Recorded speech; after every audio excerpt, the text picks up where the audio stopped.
Eu quero falar hoje aqui de um quadrinho que ele é mais do que um quadrinho.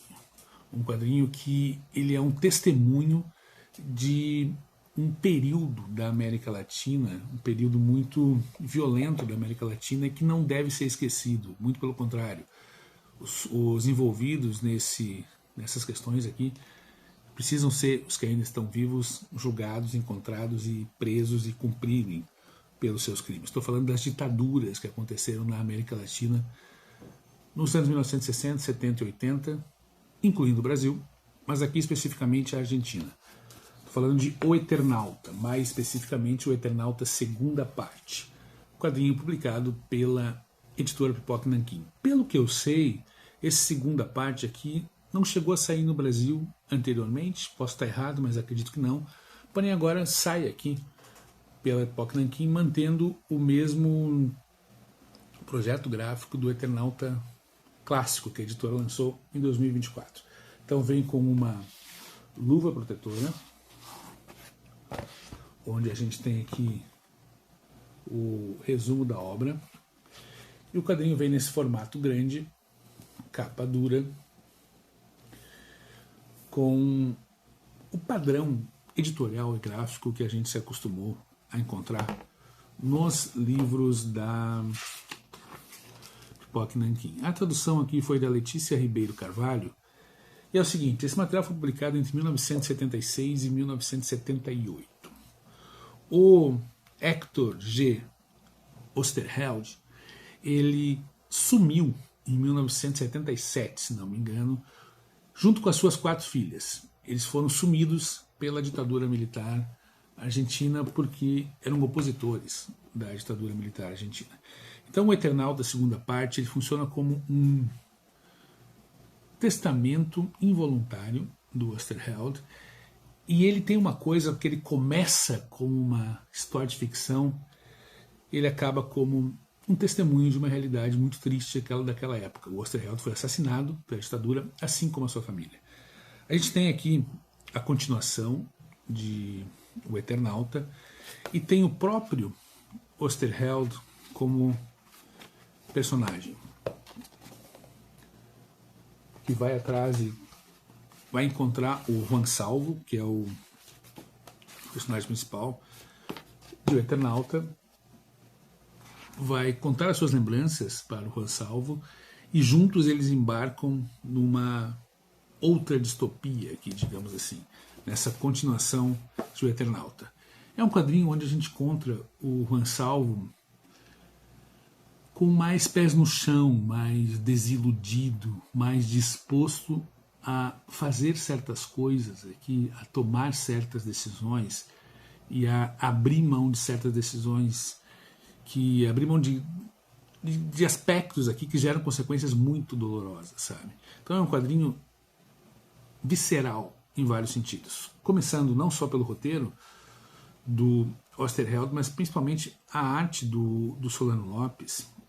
Ela está num nível assim que me faz afirmar que é um dos quadrinhos mais bem ilustrados que eu já peguei nas mãos, tá? E apesar de ter sido publicado nos anos 1970, ele não soa nada datado.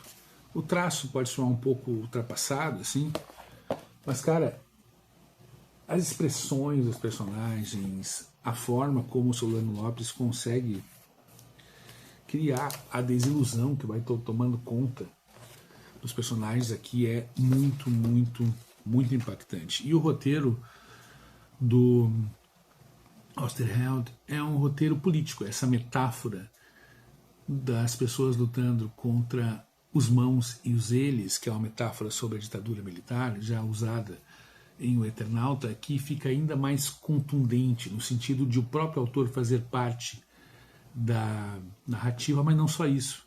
A gente lê isso e depois vai pesquisar sobre a vida do Oesterheld, vai percebendo que ele estava vivendo isso que ele coloca no quadrinho. Cara, isso aqui é uma obra de arte que fica colocada em segundo plano em relação ao impacto magistral de O Eternauta, que é uma das maiores obras do quadrinho mundial, Mas o Eternauta segunda parte também tem uma força muito, muito, muito, muito grande, tá? Comparado à obra original, ele fica abaixo. Mas analisado dentro do contexto em que ele foi escrito, foi ilustrado e foi publicado, você entende que esta obra, como eu disse e vou repetir, ela começa na ficção e ela se revela um testemunho do autor sobre o que ele estava vivendo. Essa edição da Pipoca Nanquim, maravilhosa. Olha que legal essa guarda aqui.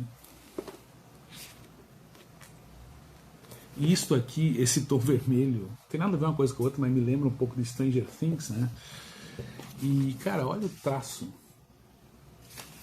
Que magistral, tá?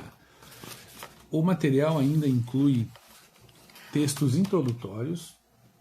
Esse primeiro aqui, assinado pelo Juan Macho, que é um escritor argentino. E tem um texto no final aqui. Este aqui, escrito pelo José Muñoz, que é um quadrinista argentino. Além disso, o material tem biografias longas aqui sobre o Hector Hermann Osterheld e do Francisco Solano Lopes. Belíssima edição, bem acompanhada de um marcador de páginas. E é um quadrinho que desmonta aquela opinião muito comum nos últimos anos no cenário de quadrinhos, que é aquela opinião que diz: não mistura política com o meu quadrinho. Sim, mistura. O Eternauta, ele é um dos quadrinhos mais políticos já publicados, e o Eternauta segunda parte, por todo o contexto histórico, mais ainda, sabe? Não existe como não misturar política, porque a política faz parte da vida. E aqui está um testemunho imortal desta relação e também dos horrores que a gente viveu aqui no Brasil. Eu não vivi porque eu já era nos anos 80, já estava na abertura, mas que se viveu no Brasil nos anos 70, 1960, eu nasci em 72, então nos anos 80 já estava a abertura, já estava vivendo adolescência no período de abertura, mas o que aconteceu aqui nos anos 60, 1970, aconteceu principalmente na Argentina, também é terrível, tá? Terrível. Então aqui, O Eternauta, edição maravilhosa, publicada pela Pipoca Nanquim, e uma leitura mais que recomendada para todo mundo que gosta de quadrinhos. Eu mesmo agora tenho que corrigir um problema da minha leitura aqui, que eu tenho esse Eternauta segunda parte, tenho o Eternauta 1969 da Comic Zone, inclusive eu já gravei vídeo aqui, mas me falta o Eternauta de 1957 do Osterheld, do Solano Lopes, que eu tenho que ir atrás para ter aqui na minha biblioteca. Maravilhoso, belíssimo resgate da Pipoca Nanquim, edição primorosa, não tenho o que dizer. Era isso, obrigado por assistir e até.